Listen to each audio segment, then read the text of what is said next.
ChefStrobels on the bottom, and then we're going to get their side-by-sides. All right, an early princess. BabyStar throwing a princess in the front. Does Chef have a log? He answers with a minor. Extremely annoying.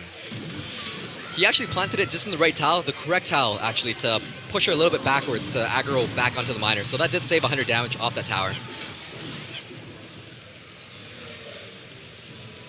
See how this plays out. I know we were looking at one from the previous round, and BabyStar was using a golem deck, so it looks like he also loves a hog deck. Yeah. Look at that. He's already cycled back into the princess with that Ice Spirit and Skeleton combo, forcing Chef to use the arrows. So BabyStar's back on his hog. He's going pressure. Oh, what was that minor? Wow. Well, I don't know. It was kind of rough. The tombstone is. He must have meant to click the tombstone instead, because it looked like that's exactly where you would want to plant the tombstone. Yeah. So a little bit of a misplay, but no big deal. He can still recover. It's still very early on in the game. I mean, the hog is going to be back in rotation soon. He's going to have to be a little bit more mindful. All right, so here's the golem. Does he answer with a immediate pressure card? It doesn't look like it. We're taking a look at here. Bringing up the chat. There we go. All right. Inferno Tower heats up. We've been seeing golems go down to Infernos so often today. Minor hits through the Ice Spirit to hit the princess, but then eventually finishes her off. But that's going to save about half the damage he would have done to the tower right there. And this is just a really cycle hog deck, basically, with some pressure from the princess up top. It's going to be very hard for that golem to get past this with that Inferno Tower with BabyStar. He actually has enough cards to cycle to 2 Inferno Towers if he sees a golem planted in the back. It only takes him 4 elixir to get back to the same card he just used, which is crazy. Yeah. And now we're seeing that Inferno Dragon for the first time paired with the golem. That's quite an expensive deck because I haven't seen an elixir pump yet. I've seen this deck used before, and it was pretty dirty what it was able to do, but... Look at that, the value of those skeletons, just denying that Inferno Dragon completely. Will he put the tombstone down this time instead of the minor? Nothing goes down. The hog, it's okay, a couple 2 swings, hits on. but... Lightning on the Mega Minion and the tower, so this is going to be a lot of trouble because BabyStar does have an Inferno Tower that he will be planting right there, taking out the Inferno Dragon. Or the golem. Minor goes in to deal with some skeletons. It looked the golem push was never able to be fully put together. If it was, it would have been a little more deadly, but that's exactly what BabyStar's goal was the entire match. Yep, so BabyStar just has to cycle back to that princess or that lightning, which is going to be very easy for him. Just pressuring on the right side with the hog, so Chef has to address this. He's going to have to expend elixir. I think he's done with this one right here. Yeah. Yeah, it looks like... There's nothing you can really do there. What are you going to do? Get the golem down again? Yeah, so he did pressure on the other side, and he knew that there's not much he could have done. Yeah. So that's the first match with BabyStar taking the first victory, best of 5. All right, so obviously it looks easy when we're watching it there, but what do you have to think? You're BabyStar. What is going through your mind when you see that golem?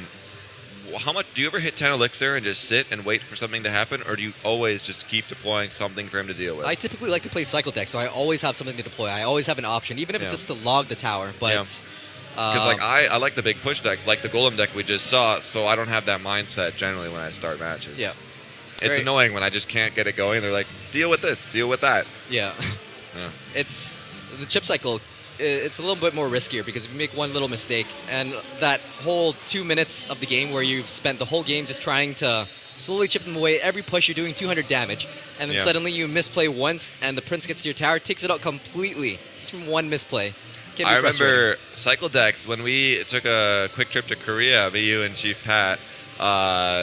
We did a couple friendly tournaments and then a couple friendly battles at that YouTube Creator Day. That was actually the first time Angel kind of faced against a chip cycle deck. I'm one of the earlier users. I had a Golem 3 Musketeer deck then, you did. and I lost. I won the first one and then lost the next 2 to end the best of 3 to a cycle deck.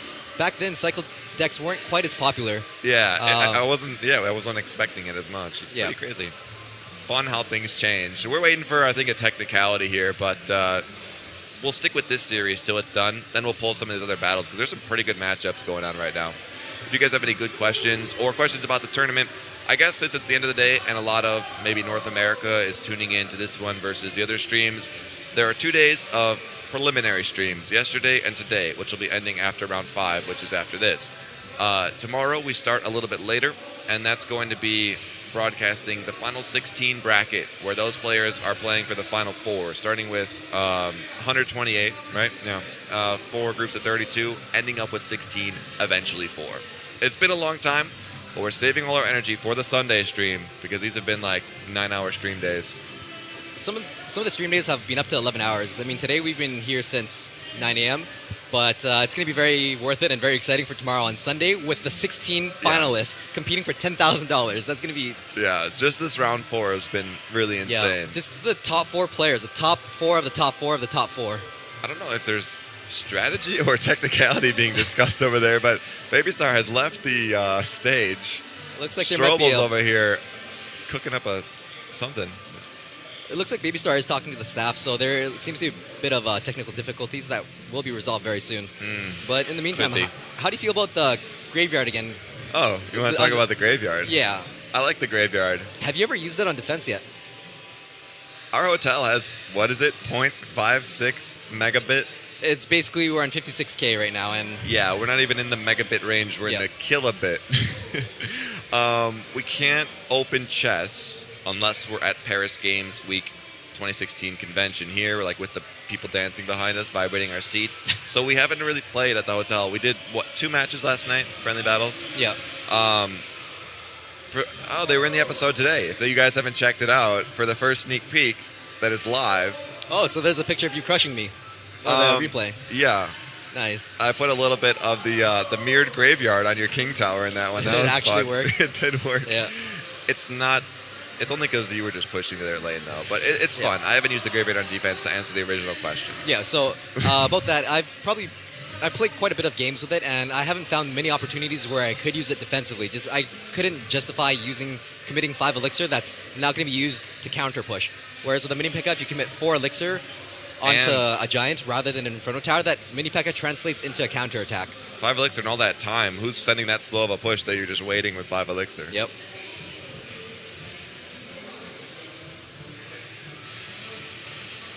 All right, just in our ears here, we're just checking connection speeds for the game because this is a huge convention center and there's been a couple Wi-Fi issues. A lot of other games in here, like we were saying, the dance. What's it called? Dance? Just Dance. Just Dance. Street Fighter, FIFA, they can play wired. Obviously, Clash Royale, you cannot. So, just checking to make sure the Wi-Fi is good to continue the matches, to make sure it's all kosher. Let's jump into a match that just recently happened. Let's analyze something. Let's go to... You see any names you know? Hawk is very high up there. Yeah. He lost to BabyStar barely, but he beat Strobel. So it's right in between what we just saw. Let's take a look at this one, throw it on the screen, and we can talk about it. Should be on the screen very soon. Starting it up. Pekka's Playhouse, nice. Yeah, just give it a quick little pause-a-roo right before they hit that golden 10 elixir. Yeah. Enjoy this. But in the meantime, there's just some Wi-Fi issues. Must be the Just Dance taking up all of the bandwidth. All that dancing and just too much bandwidth going on. Too much just heart pumping thrust. Yeah. They can't see what we can feel, which is hard to describe. All right, this is a replay that just happened here in round number 4. If I see another miner go to a tower, I'm going to lose it. So Super going in with that Golem, that really popular Golem deck right now that's being played all across. What's funny is that we've only seen this particular combo being played today, so... Oh, I wanted to ask this earlier, but I forgot. So combos that develop within tournaments, meta within a meta, do you think that certain tournaments, like obviously we heard there's been a lot of Expo winning in the, the Coronations? The CR North America. Yeah. And then over here, we don't see too much. We see it a little bit, but then we see this Golem deck take shape. Does that carry on to other tournaments? It kind of does, actually, especially because these guys are evolving their decks as they go. What we've seen change is that the arrows have been replaced with the Ice Golem, and if this proves to be a successful deck in the top 16, then it can really solidify how strong it truly is. And tomorrow, it's going to be off the hook with all these crazy decks from the top 4 of each group. That's the crazy thing, and I guess the beauty of the evolution of meta, because then someone will come up with what a better card than the Ice Golem could possibly be, and then it evolves one step further. Yep. So that's pretty cool. It also revolves around balance changes. So right here, there was one pretty good push on the bottom right there. Looks like they're slowly getting that resolved still, so we'll just keep talking about this one. With that Hog Rider going in, gets Lightning with a Tombstone. That Tombstone was planted right when the Lightning was planted, so there's no chance to react to that. Got 2 hits in, now it's a lot of trouble. 2 logs, and Ock is going to get that tower, or is he just going to miner it through? Ice Golem doing Ice Golem things. These Golem decks seem to only fail when they can't get it all set up. Yep. Like I said earlier, that miner just had to go in and there's no chance of defending against it. So Auk is going again for that really fast pressure, that Mega Minion going on the left side. If he gets one hit, and that's still quite a bit of damage. There's the perfect pairing with the 2 archers. hits, 500 damage off that tower just because it got left ignored. Even the Hog Rider sneaking in past right after going for 2 more hits. And it's frustrating because he wants that Mega Minion on top of the Golem over there. Yeah, so but look, he's got double archers on the tower. That's been the play of the game, or the play of the day. But he doesn't lightning them for a possible elixir trade. So that Golem almost takes out the tower, but luckily for Auk, he did pressure the left side very hard. And it looks like Super is a little bit scared right now, so he's playing that Ice Golem a little bit more conservatively, possibly predicting a miner. But it's not going to stop that Hog Rider from much. Where was his tombstone? Oh, his tombstone wasn't in his hand. Yep. The miner going in, it doesn't matter because the Hog Rider goes for that strike. That looks funny when he pops up and the tower's gone. With 5 seconds left, 2 towers down, there's not going to be a chance to recover from this. This is why Auk is number 1 right now in the Group 4 bracket. No. He lost to BabyStar. He's won everything except that one. Oh, my memory from the last game before he faced BabyStar is what I was thinking. Oh, yeah, he was. When there was only 2 matches played, he was currently number 1. But right now, it looks like our connection issues have been resolved. Boom. We're going to be starting up another one here in a little bit. BabyStar's happy. Chef is happy. And they're both healthy, which is what they should be happy about. That's perfect. Yeah. But they're not both healthy when it comes to tournament standings, as one of them will be incurring a loss here relatively soon. What? Do you know what ranking Chef is at right now? Let's pull rankings since. Oh wait, we'll never mind. After. They're going to be jumping right into the match. Here we go, guys. Okay, 10 elixir. Oh, again with the princess off the bat at the bridge. With the princess in the back. Doing princess things. I was going to say the last word. Nice. Again, he has to use the miner to address the princess. This almost looks like a replay of the first matchup. Where that princess slowly chips away at that miner. It's still going to get a few hits off. 1 whack, 2 whacks, not too bad because it does have reduced damage on the crown towers. In the first battle, Chef had the tombstone, which was misplayed once against the Hog Rider. Now he's got the Inferno, a stronger counter. Let's see if that helps him out here going forth. I wonder if Chef has a log right now. He counters that with the skeleton army. The princess retargeted. Oh, man. Well, I know who else has a log. BabyStar. Right. Because he just deployed it. Okay. Ice Spirit's down. Minion Horde. Hog Rider. All right, let's see that Goblin Barrel Miner go out. There's the Miner. There's the Goblin Barrel. I would say you throw them both at the same time. The Miner beats it to the tower, but I guess that works too. The value of that Goblin Barrel, despite it being clumped up on the left side, that princess splashed onto everything. Yeah, how did the princess not take it out a little quicker? Was she just locked on that Miner still? That Miner was tanking a little bit for the tower, so just completely took it out. I thought that BabyStar was tower, not princess. In the lead right now. He was doing very well with chipping away with the Hog. With a minute left, anything could happen. 15 seconds left until double elixir time. Hog Rider goes in, gets completely denied with that Inferno Tower. Unless he lightnings, which he does. Gets 1 hit off, and the Ice Spirit saves that tower. Oh man, that princess is going to get clipped pressure on once. Just in the position that she's in, she's going to clip that princess a second time, taking it out. If he would have had that skeleton army down when he bumped the princess there to the outside, it would have saved. She would have retargeted the Skarmy. Yeah. That would have been cool. So BabyStar's Mega Minion is coming in. He looks very confident in the left side right now. Ice Spirit won't fully take out the other Ice Spirit, but it frees up the Hog for no swings. I was going to say a swing until the skeleton army came out. Now the princess, that was cool. 25 seconds left. BabyStar does have a low-cost deck, so he does have enough elixir to cycle back to a Hog or a Lightning if he chooses to. He goes with Hog, and now he's choosing to ignore the left side. The right tower and ignore that Hog. Yeah. The princess at the bridge pressure is what BabyStar's game has been all about. Yeah, and he's been protecting her with skeletons. Oh my gosh. Hog Rider doesn't even make it through that skeleton army, just struggling past all those skeletons. This is some of the most crazy cycling, you guys, right now that we're seeing. We're seeing cards almost as they die. Their replacement card is being placed down. This is such an even match right now. They're both playing really heavy cycle decks. He's going to probably put another princess down here. It's ridiculous. He's waiting for the lightnings, but the Ice Spirit saves that Inferno Tower to knock down that hog in half. And then he get a princess at the bridge after he defends. But all now that damage. Got that log, maybe?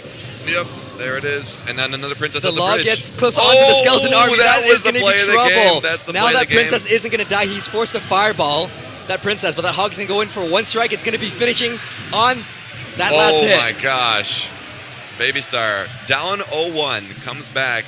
I think that was the play of the game. If we had some type of really cool instant replay feature, it would definitely be a log starting from a goblin barrel in the back, finishing off a Skarmy, allowing that. Did the princess shoot again? I think she might have shot the Skarmy, but it doesn't matter. She didn't shoot on the Skarmy, but that log play was part freed luck up the hog too. It did. But you could definitely see why BabyStar is ranked #1 in the world. So that really shows in these tournaments. Yeah. And obviously the connection was okay. Very good. All right, so it's 2-0 heading into Game 3 here in just a bit. That was dirty. That's what the chat has been saying. Value log. Value is what it was. I think the log... That log was a huge positive elixir trade. So we're going to be hopping into the... Oh, you just had to get it out. We're going to be hopping into the third match, best of the 5. If Chef can win 2 more times, then we're going to be going into the 5th game. But if BabyStar wins this one, it's going to eliminate Chef. Ooh, Chef with the center place Lava Hound. Again, this princess pressure is just too much. That princess is just doing a lot of work right now, and that hog is distracting the tombstone from those skeletons. So that princess already did over 500 damage right there. With that hog getting 1 hit on the tower, 1,000 damage from princess. And there's the Inferno Tower again. He didn't have to use the Inferno Tower too much last match. No, he didn't, but... Because there was only cycling going on. Yep, but now that he has Lava Hound, he can justify using it. Yeah, the princess that's was cool. planted a little bit early. I think that BabyStar meant to anticipate the miner dying, so the princess should have locked onto the tower for at least 1 hit. All right, so he's got to get that tombstone down right now as the Hog Rider comes in, but he doesn't. He has the Inferno Dragon mixed in with that Air Fecta, so Lava Hound. We'll see if he can get the Lava Hound right in front of the Inferno, or is he just going to kind of let it go out? Yep. He gets it down. Right and it's going to push time. it He up. had enough elixir to plan down just in time. And then the Inferno will pull the Hound, but it's Inferno versus Inferno, and he's got an Ice Spirit to reset him. With his last 2 cards, we don't know what they are. It is Zap. Wow. I haven't seen Zap all tournament. Yeah, he must just truly be tired of Inferno Towers. That was very well played. Ice Spirit to stop the Inferno Dragon. Look at BabyStar just applying that pressure, getting at least 1 hit off with that princess, cycling back with Ice Spirit and Skeletons defending, and he's 2 cards in, 2 more cards, and he can rotate back to the princess. That miner's doing full 500 miner damage. That miner... Look at that value log right there. That hog is going to get 2 hits off the tower, maybe even 3 hits. It does get 3 hits right, and it dies with the tower. The intricacy of these moves and plays right now is insane. BabyStar has impeccable timing. With Chef playing the Lava Hound in the center, it's going to be very easy for BabyStar to pull that Lava Hound in the center with the Inferno Tower. Do you know the timing of a corner Lava Hound versus center one, since it's 1 tile further back? Does it save you really, or does it get you build up any more? When it's in the center, you can pull it 2 tiles from the King's Tower, so you have a lot more flexibility in pulling it. And BabyStar is very confident. He plants a very forward Inferno Tower, and he's going to be cycling back. Another Hound, but he could probably get back to his Inferno already. Yep. Yeah, and he pulls the next Hound too. And then Ice Spirit to stop it, and if there was an Inferno Dragon there, he would do the same thing. And it's kind of perfect. Oh, this could be something. Is Chef going to send in a miner, or is it going to be too late? With 15 seconds left. He's got the Lightning and Zap, and that would be not enough. Again, Lightning does 346 damage to the Crown Tower, so it's not going to be enough. He's banking for that miner, do some damage, but that is good game. Zap was all he had. That's close, but it's good game. BabyStar going in with that victory fist pump. BabyStar 3-0. Oh, fist pump it up. You deserve that. That was crazy. Yep. So we're jumping back over here. I'm going to grab the screen really quick, and I don't know. Final thoughts about that one as I pull up some stats. We'll obviously know that we have to manually look at the BabyStar matchup because that's a little change.